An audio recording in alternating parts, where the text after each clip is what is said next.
Welcome back to Comically Boston. I'm your host, Big Cam, and today we have a chunky episode. We're going to be talking Secret Invasion Episode 2 spoilers, but first, there was some news that came out this week, and this, I'm not sure if it's official, but man, does it look pretty official, and I'm just going to say it's official. Spider-Man Beyond the Spider-Verse got delayed, and honestly, we probably saw this coming after seeing Across the Spider-Verse and knowing how long animation takes.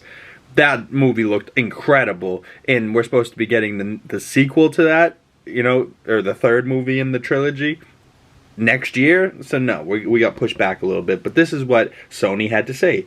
Dear Spidey fans, we initially announced Spider-Man Beyond the Spider-Verse release would be March 29, 2024, next year. But the team has decided to move the launch date to July 10th, 2026, over 2 years later, due to poor management and issues inside the studio. Not worded great, but okay. Our extremely talented team is sorry to make fans wait 3 more years to see the conclusion of Miles' story, but we need more time in order to deliver the best finale possible that the silly little guy deserves. I really don't like the wording on some of this stuff. Most of it's alright, but silly little guy that Miles deserves. You didn't have to say, the silly little guy. Stop patronizing us. And then they finish with, although the wait will be pretty long, we promise we won't disappoint you. In the meantime, you can pre-order Marvel's Spider-Man 2 on the PlayStation 5. You can also buy Spider-Man Into the Spider-Verse and Spider-Man Across the Spider-Verse collection on Blu-ray, which includes the short The Spider Within, where you can see Miles having realistic depiction of a panic attack. Excelsior. That's Stan Lee's thing, not yours, Sony. Fuck you. I don't know. Delayed. We all knew that was going to happen, but hey, I really, just think that movie wasn't going to come next year either way, but just tell us you want to make the best movie possible. Don't tell us that you're poor management. We know you're poor management, Sony. We know you dropped the ball quite a bit. But in other news, over in the DC land of things, before we jump back into some Marvel, there was a casting announcement, a pretty big one, for the new Superman and Lois for Superman Legacy, James Gunn's new film. And the internet started to explode. A lot of people are real mad. A lot of people are excited. All I know is I'm open to it. I wasn't somebody that was necessarily dead set on Henry Cavill. I like him, but I wasn't like, he's my Superman. I wasn't Snyder diehard fucking. I really, I could like his movies. I could not like his movies. Things happen, we move on. There's always going to be another person playing the role. Look at Batman. We've had 12 Batmans. And I loved Robert Pattinson as Batman. People were, oh, Twilight's going to be Batman? Wait till you see the movie before you have an assumption. You're judging the book by its cover beforehand. But regardless, the casting was David Cornswet. I'm sorry, he's got a British name and I'm not sure how to say it. But and then Rachel Brosnahan from the Marvelous Miss Maisel, where she plays a stand-up comic, a female stand-up comic. And my mom loves that show, and I've been meaning to watch it. So I think she's going to be a real solid Lois Lane. And he looks damn near like Henry Cavill, but he fits the Superman look, and he's 6'4" and she's 5'3", so I'm like, all right, at least we're going to have the Superman to Lois size correctly, and I think Mr. David here is going to get in the gym, and he's going to put on the Hugh Jackman muscle, and he's going to do his thing, and he's going to look badass as Superman, and I know James Gunn isn't going to disappoint, but, he is a handsome guy. He's got an incredible smile. That's, you need that as a Superman. And then, Superman Legacy. You see him in a basic little Superman suit here. Probably photoshopped his head in there. But I'm with it. I'm here for it. Superman Legacy, around the corner. That's going to be coming out in 2026. So that will be here before we know it. But damn, James Gunn got himself a casting. Congratulations to him. Back to some Marvel news. Loki Season 2 came out with its synopsis. And this is what it says. Loki Season 2 picks up in the aftermath of the shocking season finale when Loki finds himself in a battle for the soul of the Time Variance Authority. The new synopsis reads, along with Mobius, Hunter B-15 and a team of new and returning characters, Loki navigates an ever-expanding and increasingly dangerous multiverse in search of Sylvie, Judge Renslayer, Miss Minutes, and the truth of what it means to possess free will and glorious purpose. Wow. Wow, indeed. Can't help but notice that there's no He Who Remains or Kang the Conqueror in that, or Victor Timely, like we seen at the end of Quantumania's post-credit scenes.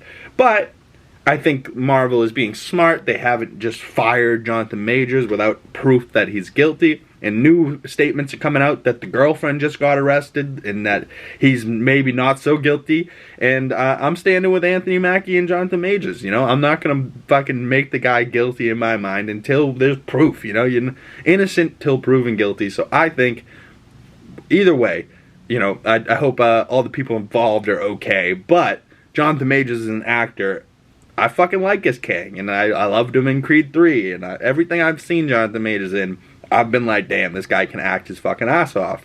And as in Loki Season 1, as He Who Remains was incredible. That whole monologue he had in that final Loki episode was amazing. And that whole Loki show was amazing. Probably if not definitely my favorite Marvel TV show. But hey, Secret Invasion has been real good. So, you know, we'll wait to hear more about Jonathan Majors when there's some firm details out there. I just don't want to be spreading rumors and shit that's not actually happening. But hey, you know, wait till the actual court case comes out. But moving on to some Secret Invasion news, because we don't have, you know, Kimmel and Fallon right now, they've been marketing in such a strange way. These are images from live TV. You know, this is Channel 7 ABC News. There's a scroll behind the camera. And I don't think they were like, oh, check out this scroll. I think they were just kind of there. Like, you can see a green guy in the background here, Channel 5 News.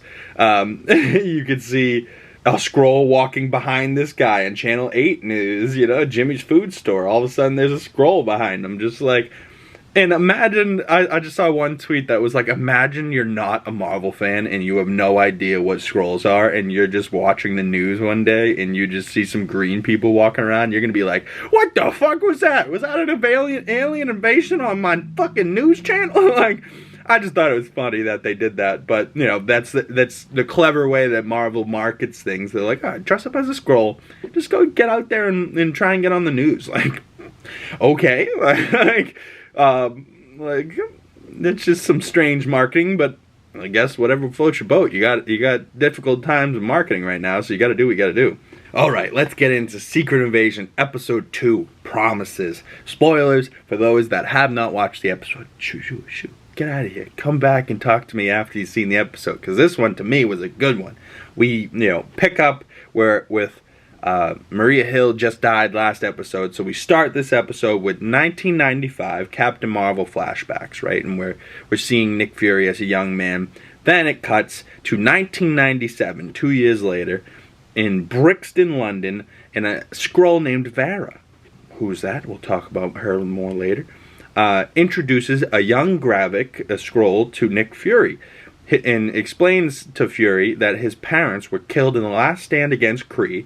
Gravik escaped from behind enemy lines, piloted a ship by himself back here. So he's a survivor, he's smart. Like, Gravik is a young Skrull, but he's definitely been bred to escape and battle and be a fighting Skrull. So he immediately, as a kid, you know, at first Fury's like, he's a kid, I can't bring him into this. And she's like, he's a fighter, man. You might need somebody like him. So Vara gets Gravik into Nick Fury's little group here. And then Talos explains that they tried to find a new world after Captain Marvel, and that they found only violence and hate on different worlds. So they, you know, came back to Earth. And but he believes and trusts in Nick Fury. And Nick Fury makes them a promise, and his promise includes that they, you know, he asks them for help, and that they have to put on a new face and keep it, right? So they don't get to walk around as Green Skrulls, but they get to walk around as a person and live in society type of deal. And he goes, put on a new face and keep it. And promises while they fight to keep his world safe, Carol and Nick Fury will go and find them a new world. a promise that they have not kept, and I don't think they'll be able to keep after this conversation that Talos and Fury have in a little bit. But, you know, as Fury asks for help, Soren, now dead, Talos' wife, is the first to volunteer for this group. So Fury gave his word to Gravik, didn't keep it, so we cut back now to Gravik in the present day.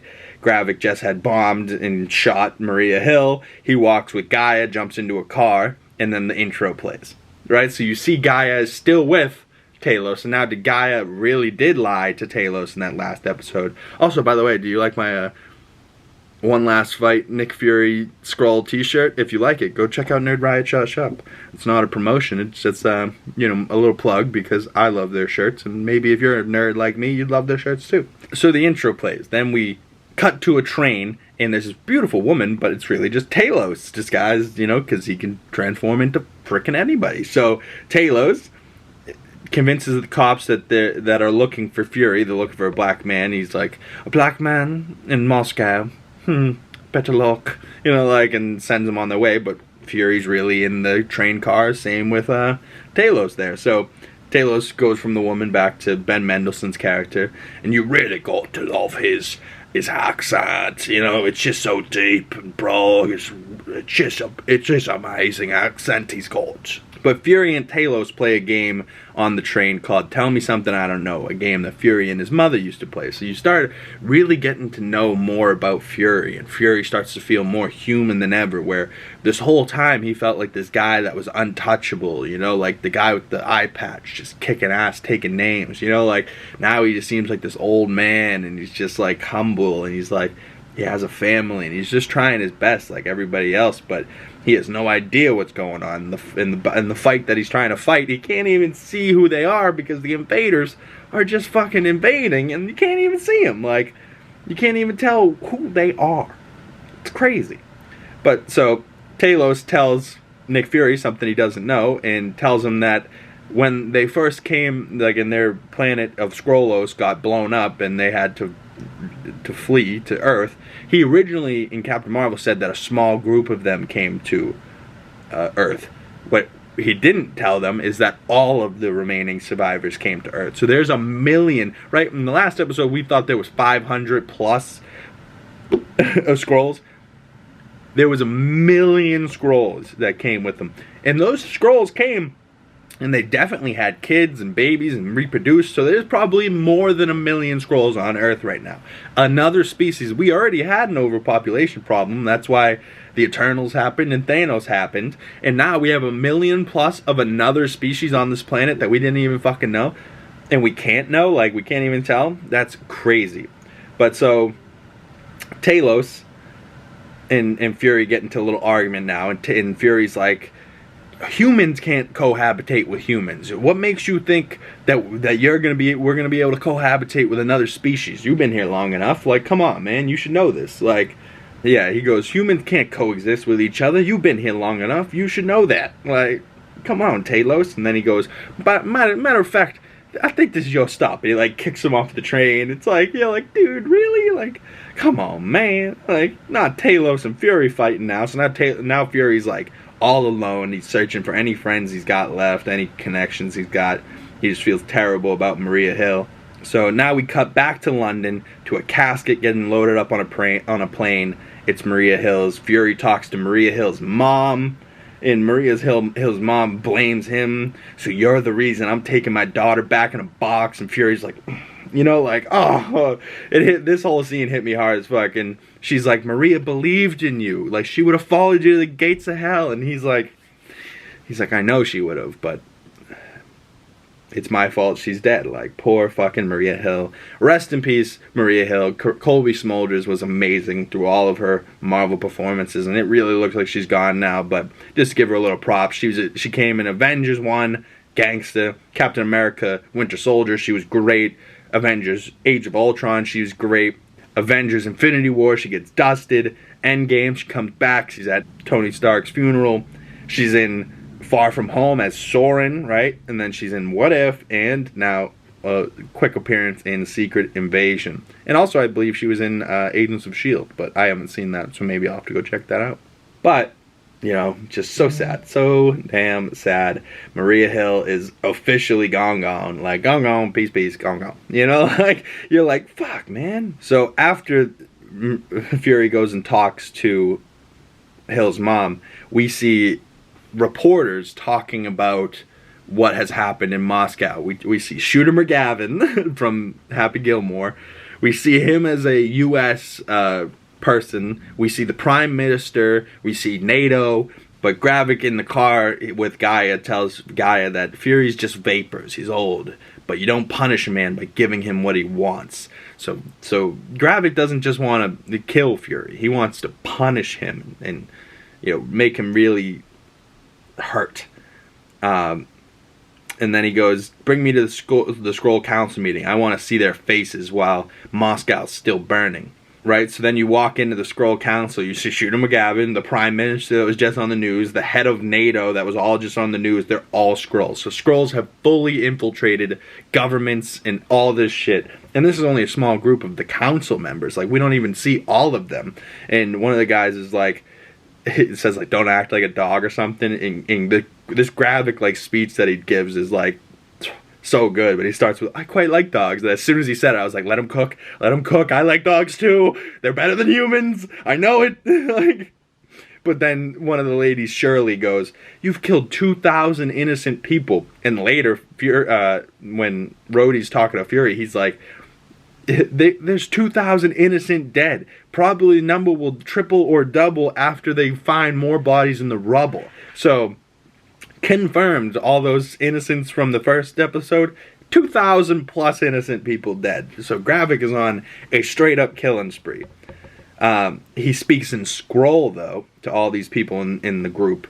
And you start to be like, oh, fuck, all these people are Skrulls. And then they all turn into their Skrull form and look at Gravik and make him their general. The one woman, Shirley, doesn't agree with the war and everything. She's like, have we learned nothing? And she's kind of right. And she's like, you know, she stands up. She's a group of people. She could have just fallen in line like everybody else. But she stands up to Gravik, this guy that's clearly killing people. And she's like, you've killed innocent people, and what are you doing? And he's like, humans were doomed to self-destruct. Innocent, and if you're hesitant over innocent deaths, Gravik says he's just hastening the inevitable.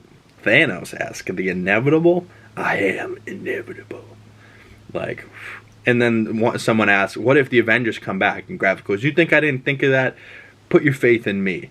So, like, now Gravik's Skrull general, he's trying to fucking make super Skrulls, like, whew.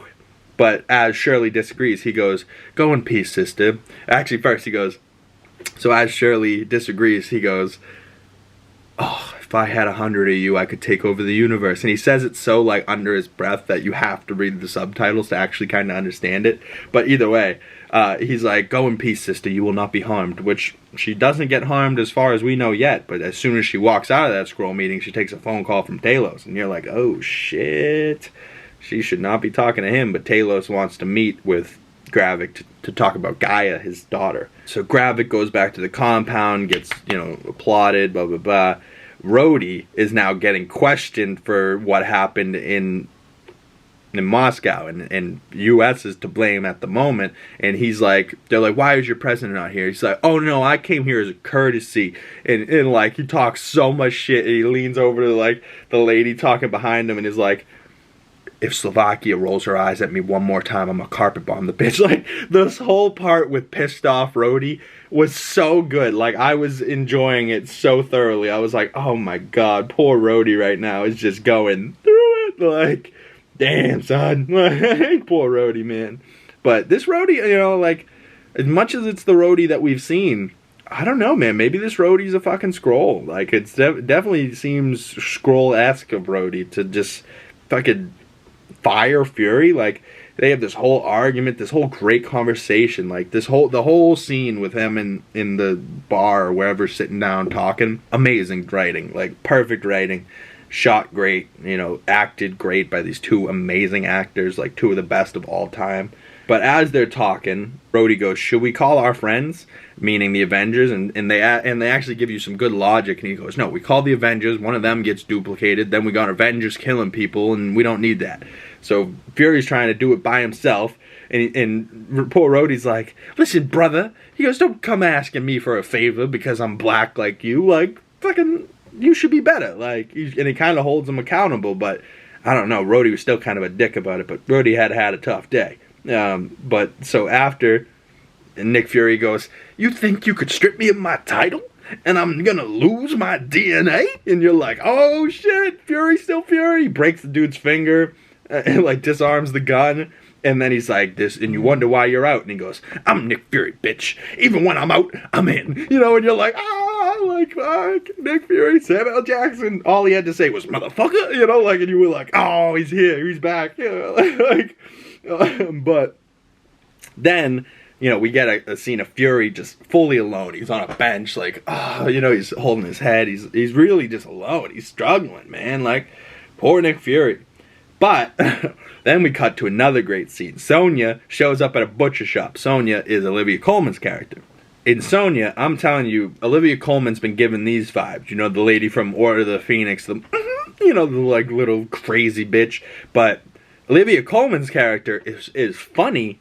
Like, everything that comes out of her mouth makes you laugh, but everything she does makes you fear her, you know? And you're like, damn, like, way to put some depth in this bitch, Olivia Colman. Like, just having a great time being evil, and, like, she pulls out, like, literally real quick walks into this interrogation room. They're like, "We haven't got nothing from him. What are you gonna do?"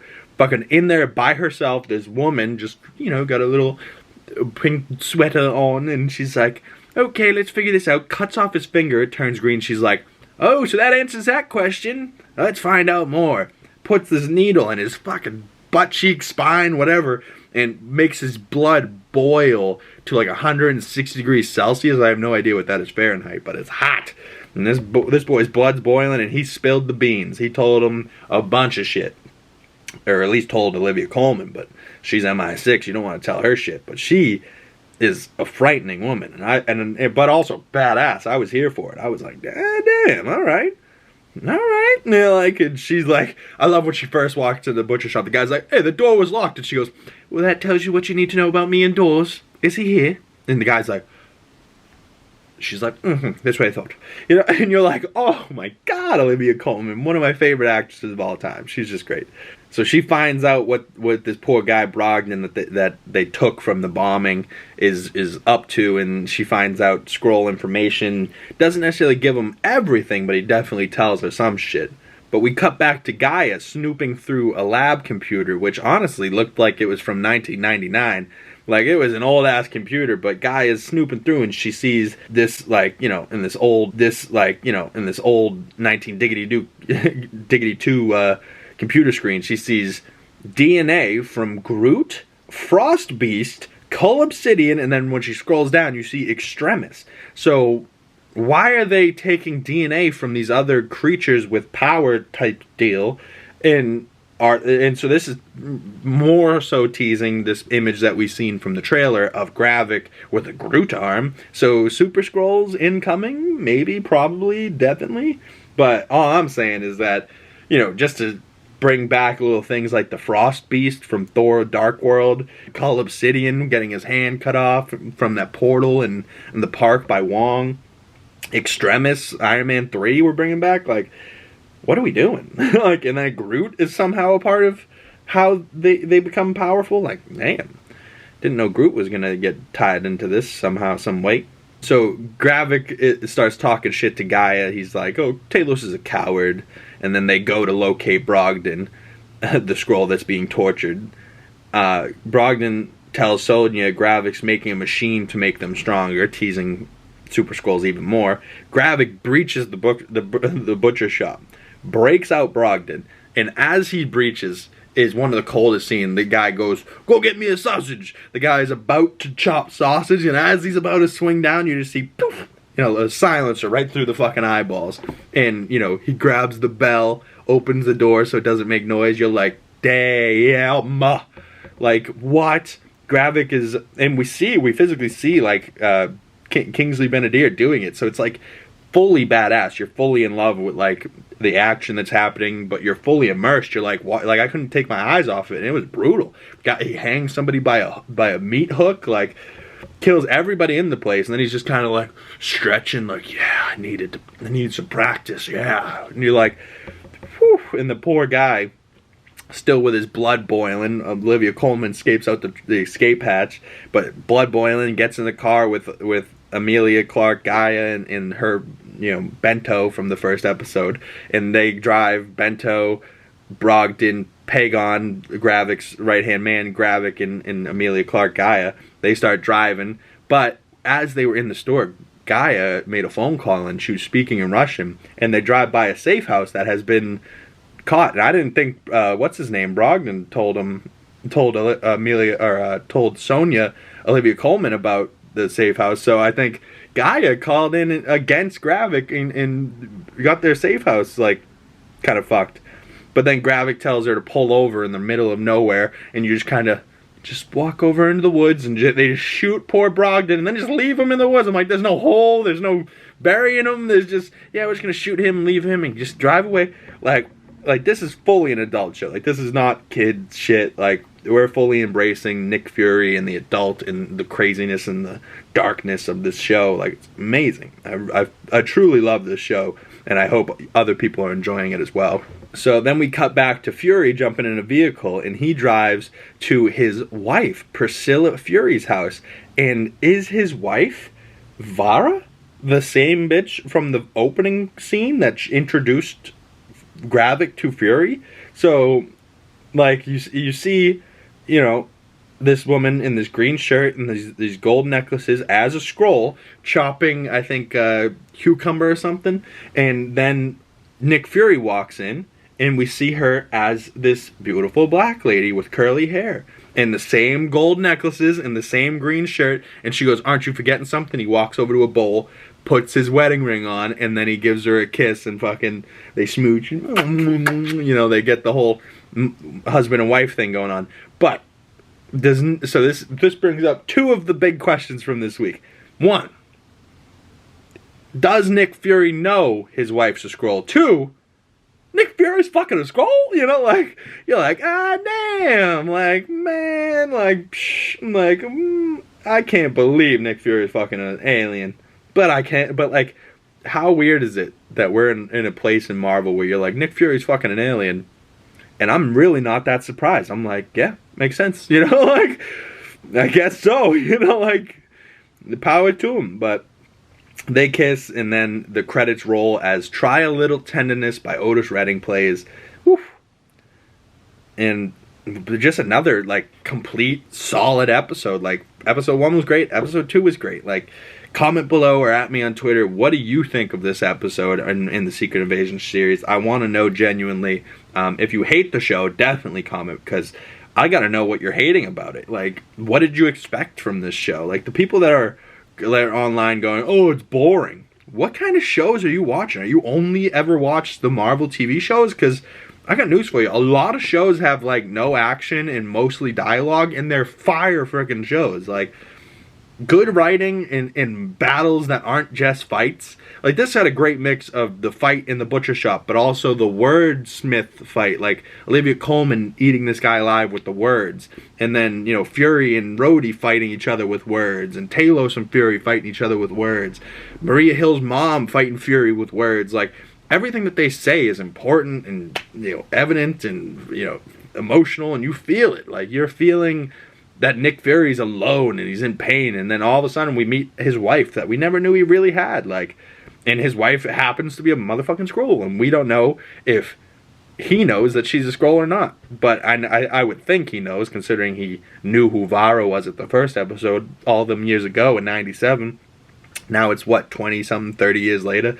I think Nick Fury knows his wife's a Skrull. But comment below, at me on Twitter, at BigCam YouTube. Check out my Letterboxd for some more movie reviews. I'm going to be doing some more Indiana Jones this weekend, I believe. I might even go see Asteroid City. That looks really good. So if some Wes Anderson fan out there, hit me up. But what did you think of the Superman Legacy casting? What do you think of the Loki synopsis? Across the Spider-Verse, Beyond the Spider-Verse getting moved and delayed. And what do you think of the Secret Invasion show? Comment below. We will be on Scroll Search, and I will be watching the rest of this show with wide open eyes and eager mind, because this thing has been really surprising me, and I've been really impressed. So keep up the good work, Marvel. Love Secret Invasion. Nick Fury, Samuel L. Jackson, absolutely killing it. Rhodey, Don Cheadle killed it this episode, and Olivia Colman, man, don't fuck with Sonya. That's all I'm saying. But I'll see you guys in the next video. Be safe, be well, and I'll see you in the next one. Peace.